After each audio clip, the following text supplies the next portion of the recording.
নমস্কার বন্ধুরা, আমার অ্যামেজিং সোল সিএফকে লাফটার টিপিল ওয়ানে সবাইকে স্বাগত। সবাই কেমন আছেন? আশা করি সবাই ভালো আছেন, সুস্থ আছেন, পজিটিভ এনার্জিতে আছেন।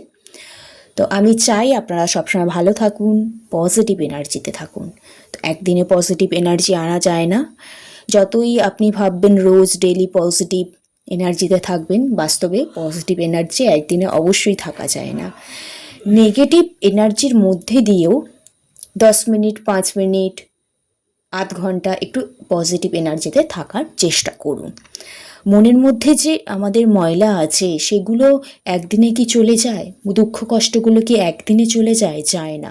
সেই রকম আস্তে আস্তে আস্তে আস্তে যায়। সেরকম পজিটিভ এনার্জিতে নিজেকে সবসময় রাখতে গেলে একদিনে টোটাল পজিটিভ এনার্জিতে থাকা যায় না। সেটাকে আস্তে আস্তে নেগেটিভ সিচুয়েশান থেকে বেরিয়ে এসে এসে অল্প অল্প করে পজিটিভ থাকাটা শিখতে হয়। যাই হোক, আজকে যে রিডিংস করব সেটা হলো নো কন্ট্যাক্ট রিডিংস হবে। নো কন্ট্যাক্ট সিচুয়েশানে আপনাদের কি এনার্জি আছে, আর আপনি যে হঠাৎ করে চুপ হয়ে গেলেন, তো এই চুপ হয়ে যাওয়াতে পার্টনারের মনে কি প্রভাব পড়লো সেটা দেখব। চলুন তাহলে রিডিংটা শুরু করা যাক। এটা জেনারেল কালেকটিভ রিডিং, যার সাথে যতটা ম্যাচ করবে সে ততটা নেবেন, বাদ বাকি লেট গো করে নেবেন। জোর করে নিজেদের সাথে রেজোনেট করাবেন না। আর এই রিডিং সবাই দেখতে পারেন যেই পারপাসে আছেন। পার্সোনাল রিডিংসের জন্য স্ক্রিনে দেওয়া নাম্বার বা ডিসক্রিপশান বক্সের নাম্বারে হোয়াটসঅ্যাপে মেসেজ করতে পারেন। স্পেলের জন্য, হিলিং অয়েল, ক্রিস্টাল, ক্যান্ডেলস এর জন্য আমার সাথে যোগাযোগ করতে পারেন। চলুন তাহলে রিডিংটা শুরু করা যাক। রিডিংটা শুরু করার আগেই বলবো, একটা লম্বা শ্বাস নেবেন, ধীরে ধীরে শ্বাসটা ছাড়বেন।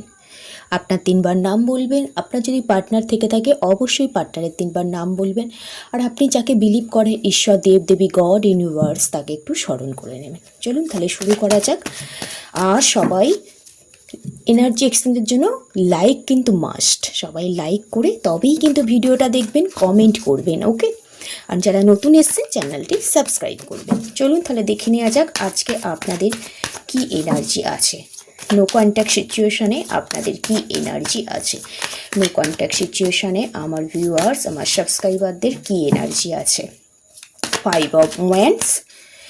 আপনাদের অনেক দিন ধরেই দেখতে পাচ্ছি, কয়েকটা সপ্তাহ, 5 সপ্তাহ হতে পারে, 5 ডে হতে পারে, 5 আওয়ার্স হতে পারে, আপনাদের মনোমালিন্য সৃষ্টি হয়েছে পার্টনারের সাথে। নো কন্ট্যাক্ট, এখানে অনেক দ্বন্দ্বের মধ্যে আপনারা জড়িয়ে পড়েছেন। এখানে ম্যাক্সিমাম যারা ভিউয়ার্স আছে দেখতে পাচ্ছি মনের মধ্যেও দ্বন্দ্ব চলছে, ওকে? 2 অফ পেন্টিকেলস, আর এসছে 2 অফ কাপস, আর বটম অফ দ্য ডেক এসছে হ্যারোপেন্টের কার্ড এসছে। এখানে রাশিগুলো যে আছে সেগুলো দেখতে পাচ্ছি এরিস, লিও, স্যাজিটেরিয়াস, ফায়ার এলিমেন্ট আছে দেখতে পাচ্ছি। এছাড়াও আছে টরাস, ভার্গোস, ক্যাপ্রিকন, আর্থ এলিমেন্ট আছে। আর কি আছে এখানে? আছে কাপসের কার্ড আছে। তো এখানে cancer, Scorpio, spices, water element কিন্তু এখানে আছে। ডেট অফ বার্থগুলো হতে পারে 5 ডেট অফ বার্থ হতে পারে, 2 ডেট অফ বার্থ কিন্তু খুব important, 11 date of birth important, 5 আর 11 date of birth, 2 date of বার্থগুলো কিন্তু খুবই ইম্পর্টেন্ট এখানে দেখতে পাচ্ছি। কারো এজ হচ্ছে 25 ইয়ার্স হতে পারে, এরকম দেখতে পাচ্ছি, ওকে? বেসিক্যালি আপনাদের এটাই এনার্জি পাচ্ছি। আপনাদের ম্যাক্সিমাম দেখতে পাচ্ছি আপনারা এখানে অনেকেই আছেন টুইন ফ্লেম কানেকশানে আছেন, অনেকেই আছেন এখানে সোলমেট কানেকশানে আছেন, বা আপনাদের মধ্যে নো কন্ট্যাক্টটা সৃষ্টি হয়েছে আপনাদের ফিনান্সিয়াল প্রবলেম, বা আপনি একটা ডিসিশন জানিয়েছেন, পার্টনার সেই ডিসিশনটা এগ্রি করতে রাজি নয় এখানে দেখতে পাচ্ছি। আর আপনিও আপনার ডিসিশনে স্থির রয়ে গেছেন, কারণ আপনি এখন যেই পরিস্থিতিতে আছেন অনেক সাফার করার পরই কিন্তু এই পরিস্থিতিতে আপনি এসেছেন। সোসাইটিতে হয়তো আপনাকে অনেক সম্মান, অনেক রেসপেক্ট করে, কারণ আপনি কাউকে পরামর্শ দিতে যেমন ভালোবাসেন সেই রকম পরামর্শ নিতেও কিন্তু ভালোবাসেন। বেসিক্যালি দেখতে পাচ্ছি আপনারা আপনারা আর আপনার পার্টনারের মধ্যে একটু মতপার্থক্য মনোমালিন্য সৃষ্টি হয়েছে। আপনি সেই মতপার্থক্য মনোমালিন্য বন্ধু বান্ধবদের মধ্যে প্রবলেম সৃষ্টি হয়ে যায়, কেরিয়ারে প্রবলেম সৃষ্টি হয়ে যায়, সামাজিক প্রবলেম, ফ্যামিলি প্রবলেম, এই প্রবলেমগুলো মেটাবার জন্য অনেক চেষ্টা করছেন, কারোর সাথে অনেক আলোচনা করছেন, কারো কাছ থেকে অনেক জ্ঞান নিচ্ছেন, কিভাবে আপনার যে দরজাগুলো বন্ধ হয়ে গেছে নতুন দরজা ওপেন করে সমস্যা সমাধান কিভাবে করা যায় সেটা কিন্তু ভাবছেন অলরেডি। এবং সমস্ত কিছু ব্যাপার আপনি ব্যালেন্স করতে চাইছেন, এখানে দেখতে পাচ্ছি আপনার মন কিন্তু খুব আপসেট। আপনি মনের কথাও বারবার শুনছেন, মনের কথা বারবার শুনে আপনি প্রচণ্ড উইক হয়ে যাচ্ছেন। তা সত্ত্বেও আপনার এই যে পরিস্থিতি, এই পরিস্থিতিটাকে ব্যালেন্স করার চেষ্টা করছেন। অনেকে হয়তো এখানে লং ডিস্টেন্স রিলেশনশিপ হতে পারে, এখানে দেখতে পাচ্ছি। তো সেই ব্যাপারগুলো আপনি কিন্তু ব্যালেন্স করার চেষ্টা করছেন এবং সম্পর্কটাকে নিয়ে অনেক প্যাশনেট ফিল করেন আপনি, একটা ইনফিনিটি লাভ ফিল করেন, আনকন্ডিশনাল লাভ ফিল করেন, কারণ আপনি কোথাও বুঝতে পারেন যে এই সম্পর্কটা একটা ইউনিভার্স প্রদত্ত সম্পর্ক, ডিভাইন কানেকশান। এখানে দেখতে পাচ্ছি আপনাদের মধ্যে ঝগড়া মনোমালিন্য অবশ্যই সৃষ্টি হয়, কিন্তু সেটা আবার প্যাচ আপ হয়ে যায় কয়েকটা ঘন্টার জন্য, বা অনেক বড় ধরনের কিছু হয়ে গেলে কয়েকটা মাসের জন্য, কিন্তু আবার কিন্তু আপনাদের রিইউনিয়ন কিন্তু হয়ে যায়। তো এখানে বেসিক্যালি আপনার এটাই এনার্জি, আপনার নো কন্ট্যাক্ট হয়েছে কারণ ফ্যামিলি প্রবলেম, বন্ধুবান্ধব প্রবলেম বা কেরিয়ার সমস্যা, ফিনান্সিয়াল সমস্যাকে ইস্যুকে কেন্দ্র করেই পার্টনার হয়তো লং ডিস্টেন্স রিলেশনশিপে থাকে। আপনাদের সম্পর্কটা ঠিকঠাক গুছিয়ে ব্যালেন্স করতে পারছেন না, দুজনকে একটা মিউচুয়ালে আসতে পারছেন না। তো কিভাবে এই সম্পর্কটাকে ব্যালেন্স করা যায়, ঠিক করা যায়, আপনাদের আনকন্ডিশনাল যে লাভটা আছে, আপনার পার্টনারের প্রতি যে প্যাশনেট ফিল করেন, সেই ব্যাপারে কারোর সাথে পরামর্শ করছেন। আপনার কিন্তু রাগ ইগো জেদটাও বেশি দেখতে পাচ্ছি, সেটাকেও কোথাও আজকে কন্ট্রোল করার চেষ্টা করছেন। কিন্তু আপনি প্রচণ্ড এই যে সিচুয়েশান থেকে অনেক নিজেকে চেঞ্জ করেছেন, অনেক অভিজ্ঞতাও আপনার অর্জন হয়েছে। এই কারণেই কিন্তু আপনি অনেকটা ধীর স্থির হয়ে গেছেন, অনেকটা দায়িত্বশীল হয়েছেন, এবং কোথাও রুলস নিয়ম সোসাইটি সমস্ত কিছু ফলো করছেন একটা হাই লেভেলের কমিটমেন্টের আশায়, এবং কোথাও যে বাঁধন ছাড়া ব্যাপারগুলো থেকে বেরিয়ে এসে নিজেকে কোথাও একটা স্টেবলিশড করতে চাইছেন দেখতে পাচ্ছি, এবং হাই লেভেলের কমিটমেন্টও দিতে চাইছেন, এবং চুপ হয়ে গেছেন অ্যাকশান নেবার জন্য। ওকে, তো আপনার যে হঠাৎ করে চুপ হয়ে যাওয়া, নিজেকে ব্যালেন্স করা, একটা মনে মনে আনকন্ডিশনাল লাভ করা, তো পার্টনারের মনে কি প্রভাব পড়েছে এটা এই রিডিংস করে কিন্তু এবার দেখবো। চলুন দেখে নেওয়া যাক পার্টনারের মনে কি প্রভাব পড়লো আপনার যে হঠাৎ করে চুপ হয়ে যাওয়া। চলুন তাহলে দেখে নেওয়া যাক পার্টনারদের কি মনে প্রভাব পড়লো আপনার হঠাৎ করে চুপ হয়ে যাওয়াতে। পার্টনারের মনে কি প্রভাব পড়লো, কি প্রভাব পড়লো, কি প্রভাব পড়লো, কি প্রভাব পড়লো।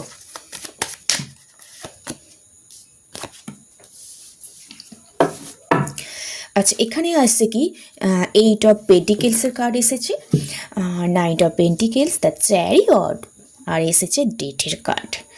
মেজর কোনো একটা ট্রান্সফরমেশন হচ্ছে আপনার আর আপনার পার্টনারের মধ্যে। তো যেটা হবে সেটা কিন্তু একদম লং টার্ম হতে চলেছে, মানে হঠাৎ করে হয়ে যে চেঞ্জ হবে সেটা নয়, একদম চেঞ্জ হলে তো একদম পারমানেন্টভাবেই কিন্তু পার্টনারের মধ্যে চেঞ্জ হচ্ছে। তো কী চেঞ্জ হচ্ছে, কী প্রভাব পড়েছে আপনার চুপ হয়ে যাওয়াতে, সেটাই দেখব। তো এখানে রাশিগুলো হলো ওয়াটার এলিমেন্ট আছে, ওয়াটার এলিমেন্ট আছে ক্যান্সার স্করপিও স্পাইসেস আছে, টরাস ভার্গো ক্যাপ্রিকর্ন আছে আর্থ এলিমেন্ট। তো এখানে দেখতে পাচ্ছি পার্টনার না আপনাদের যে নো কন্ট্যাক্ট হয়ে যাচ্ছে, কিন্তু সম্পর্কটা নিয়ে খুব একটা প্যাশনেট ফিল করছে, এবং নতুনভাবে শুরু করার জন্য প্রচণ্ড হার্ড ওয়ার্কিং করছে। এখানে দেখতে পাচ্ছি নিজের যে একটা কেরিয়ারের সমস্যা ডেফিনেটলি ছিল, এখানে দেখতে পাচ্ছি ফিনান্সিয়াল ইস্যু ছিল, কোথাও নিজের সেই কিছু না করে হেরে যাওয়া ব্যাপারগুলো থেকে বেরিয়ে এসে না নিজের ভিতরে যে ট্যালেন্ট আছে, নিজের যে স্কিলগুলো আছে সেগুলো আরও ডেভেলপমেন্ট করতে চাইছে, নিজেকে একটা পজিটিভ ভাইব্রেশন আনতে চাইছে। জানি এখানে অনেক প্রবলেম ক্রিয়েট হয়ে গেছে, এই সমস্যাটাকে সমাধান করার জন্য অনেক ওনাকে হার্ডওয়ার্কিং করতে হবে। সেই জন্য এই মুহূর্তে প্রচণ্ড পরিমাণে হার্ডওয়ার্কিং করছে, নিজের প্যাশনগুলো ফলো করছে এবং রিলেশনশিপটাকে ডেভেলপমেন্ট করার জন্য কিন্তু অনেক চেষ্টা করছে। হয়তো রিলেশনশিপটাকে ঠিক করার জন্য সবেমাত্র এই শুরু করেছে, এখনও অনেকগুলো জার্নি বাকি, কিন্তু উনি কিন্তু আপনারা ওনার সম্পর্কটা ঠিক করে ছাড়বেই এরকম দেখতে পাচ্ছি। কারণ আপনার হঠাৎ করে চুপ হয়ে যাওয়া, নিজেকে টোটাল ওনার থেকে গুটিয়ে নেওয়া, ব্যালেন্সিং এনার্জিতে চলে আসে, এটা কিন্তু ওনার মধ্যে একটা কনফিউশন এনার্জি সৃষ্টি করেছে, প্রভাব কিন্তু ডেফিনেটলি পড়েছে। তাই উনি প্রচণ্ড পরিমাণে চেষ্টা করছে সম্পর্কটা ঠিক করার জন্য। নিজেকে কোথাও সমস্ত কিছুর থেকেও কোনো কিছু একটা নেই, সেটা কিন্তু উনি বারবার ভাবছে। উনি আগে হয়তো ফিনান্সিয়াল অনেক প্রবলেম ছিল ওনার মধ্যে, সেরকমভাবে স্টেবিলিটি ছিল না কেরিয়ারে অনেকের পার্সনের। তো কেরিয়ারটাকে উনি খুব স্টেবিলি করতে চাইছে, স্টেবল করতে চাইছে ফিনান্সিয়ালভাবে।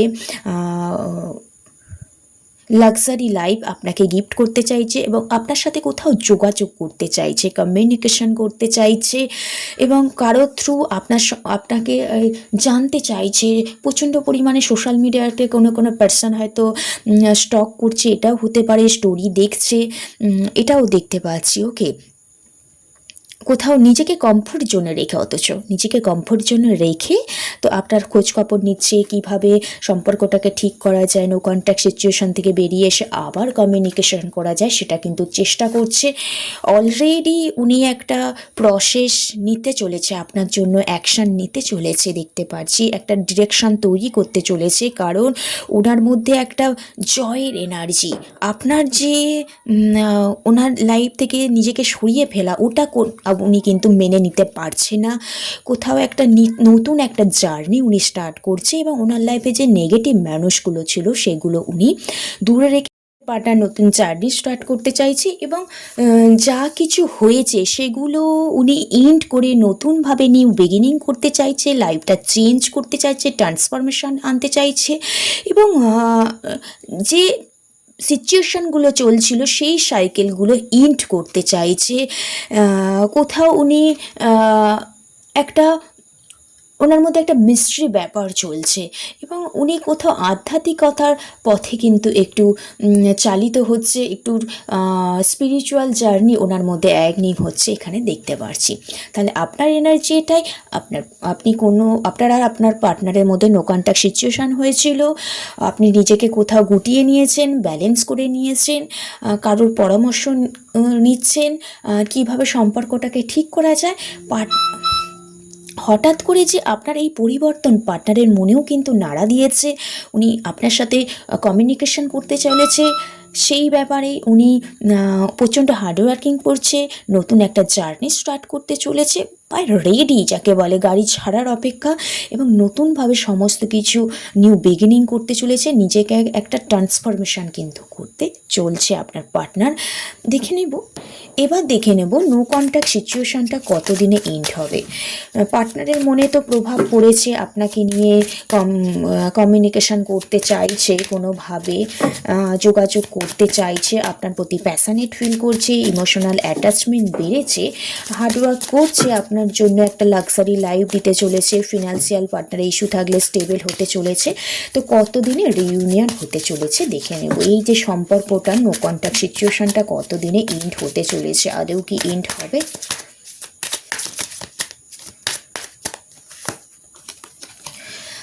ওয়াও, দারুণ কার্ড এসছে 3 অফ ওয়ান্ডস। এখানে অবশ্যই উনি কিন্তু অনেক ভাবনা চিন্তা করছে, পরিকল্পনা করছে, কারণ এটা লং ডিস্ট্যান্স রিলেশনশিপ হতে পারে ম্যাক্সিমাম দেখতে পাচ্ছি, বা পার্টনার এক জায়গা থেকে অন্য জায়গায় কিন্তু থাকে, এখানটা বাড়ি থেকে দূরে থাকে দেখতে পাচ্ছি। অনেক প্ল্যান করছে, প্রসেস করছে, নিজেকে একটা ভেতরে একটা ধৈর্য সেটা একটা বজায় রেখেছে এবং নিজের লক্ষ্যের প্রতি পার্টনার কিন্তু স্থির, আপনার সাথে রিকনসিলেশন, রিইউনিয়ন, যোগাযোগ আবার করতে চাইছে। এখানে ম্যাক্সিমাম দেখতে পাচ্ছি 3 উইকস কিন্তু টাইম নিতে চাইছে, অনেকের ক্ষেত্রে পার্টনার 3 উইকস টাইম নিতে চাইছে। 3 উইকসের মধ্যে পার্টনারের কিন্তু কল মেসেজ এখানে আসতে চলেছে। অনেক বাধা বিপত্তি কাটিয়ে পার্টনার কিন্তু 3 উইকসের মধ্যে কল মেসেজ করতে চলেছে। এখানে আপনি হয়তো ইগনোর করবে, কিন্তু পার্টনার কিন্তু আপনাকে ছেড়ে দেবে না। আপনার সাথে প্যাচ আপ করে সম্পর্কটা ঠিক করতে অবশ্যই পার্টনার কিন্তু চাইছে। এই মুহূর্তে পার্টনারের মনের মধ্যে ভয় কাজ করছে, যদি আপনার কাছে ফিরে আসে, আপনি যদি ওনাকে ডিনাই করেন, তো সেটা একটা ভয় কাজ করছে পার্টনারের মনে। দ্য এম্পারার কার্ড, তো অবশ্যই পার্টনার একটু ইগো ব্যাপার আছে, পার্টনারের মধ্যে ভয় কাজ করছে, কিন্তু ডেফিনেটলি পার্টনার আপনার সাথে 3 থেকে 4 উইকসের মধ্যে কিন্তু আপনার সাথে যোগাযোগ করবে দেখতে পাচ্ছি। ওকে, একটু রিস্ক হবে, কিন্তু অবশ্যই আপনার সাথে উনি যোগাযোগ করবেন, নিউ বিগিনিং কিন্তু করবেন। তো রিডিংসটা এইটুকু। অবশ্যই পজিটিভ এনার্জিগুলো ক্লেম করে নেবেন। ভালো থাকবেন সবাই, সুস্থ থাকবেন। রাধে রাধে, জয় শ্রীকৃষ্ণ।